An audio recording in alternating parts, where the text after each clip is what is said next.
Politics নিয়ে রাজনীতি নিয়ে একটু টানাটা করছে, তাই না? এই বিষয়ে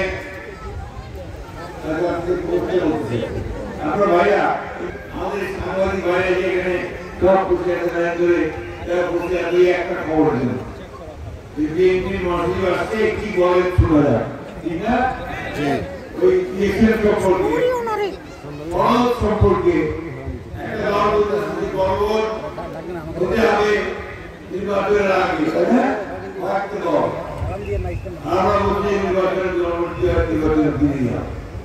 এই সাধারণ মানুষ আপনার এত কিছু বলেন সত্যি কথা বলেন তো, গণভোট সনদ এসবকে আমরা বুঝি মারে ফেল দিবে একটু কেন আরে করতেছ কেন আরে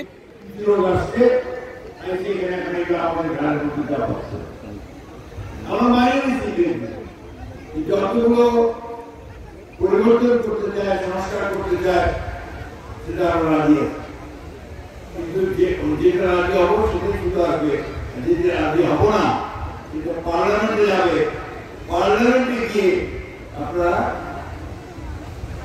তর্ক বিতর্ক হবে, ভোটাভুটি হবে, সেখানে পাস হবে। প্রিয় মামুনুল্লাহ ভাইরা, এই ভোটটা আমাদের জন্য খুব ইম্পর্টেন্ট, জরুরি একটা ভোট। কেন? 15 বছরে আমরা ভোট দেওয়া পারিনি, এবার আমরা ভোট দিব যে ভোটের মাধ্যমে আমরা আমাদের পরবর্তী সরকার পার্লামেন্ট গঠন করব। বন্ধুরা, আমরা এই পার্লামেন্ট গঠন করে একটা দেশটাকে স্থিতিশীল অবস্থায় বের করে দিচ্ছি। নরাইটা কত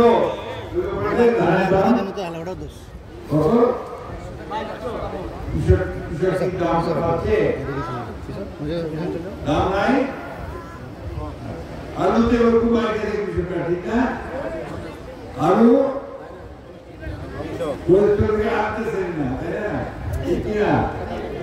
তার মানে কৃষিকাজ করে আপনি লাভবান হতে পারতেছেন না, প্রফিট পাচ্ছেন না, ঠিক না?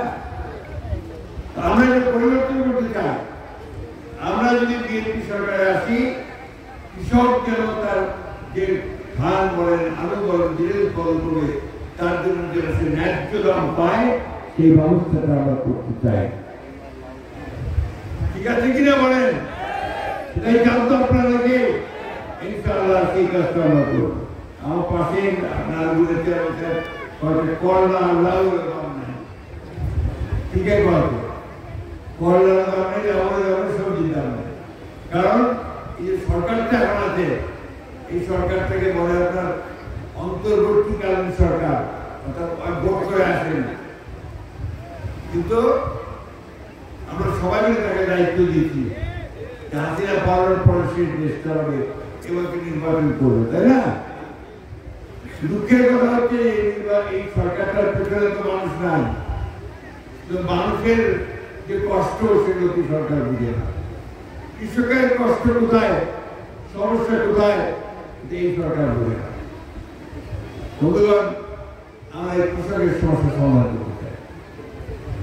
আমরা যে মামলা অনেক মামলা, এই মামলা সবচেয়ে বঞ্চিত, ওনারা কোথাও গিয়ে কোনো সুরাহা পান না। এই জন্য আমরা তাদেরকে ক্ষমতাশীল করার জন্য, তাদের হাতে ক্ষমতা দেওয়ার জন্য আমরা ফ্যামিলি কার্ড করবো। যদি আমরা সরকারের কাছে ফ্যামিলি কার্ডে সব বাড়ির মায়েদের কাছে একটা করে কার্ড থাকে, ওই কার্ডটা নিয়ে আমার ওই মা ন্যায্য মূল্যে চাল, ডাল, তেল, লবণ সব কিনতে পারবে এবং স্বাস্থ্য সেবা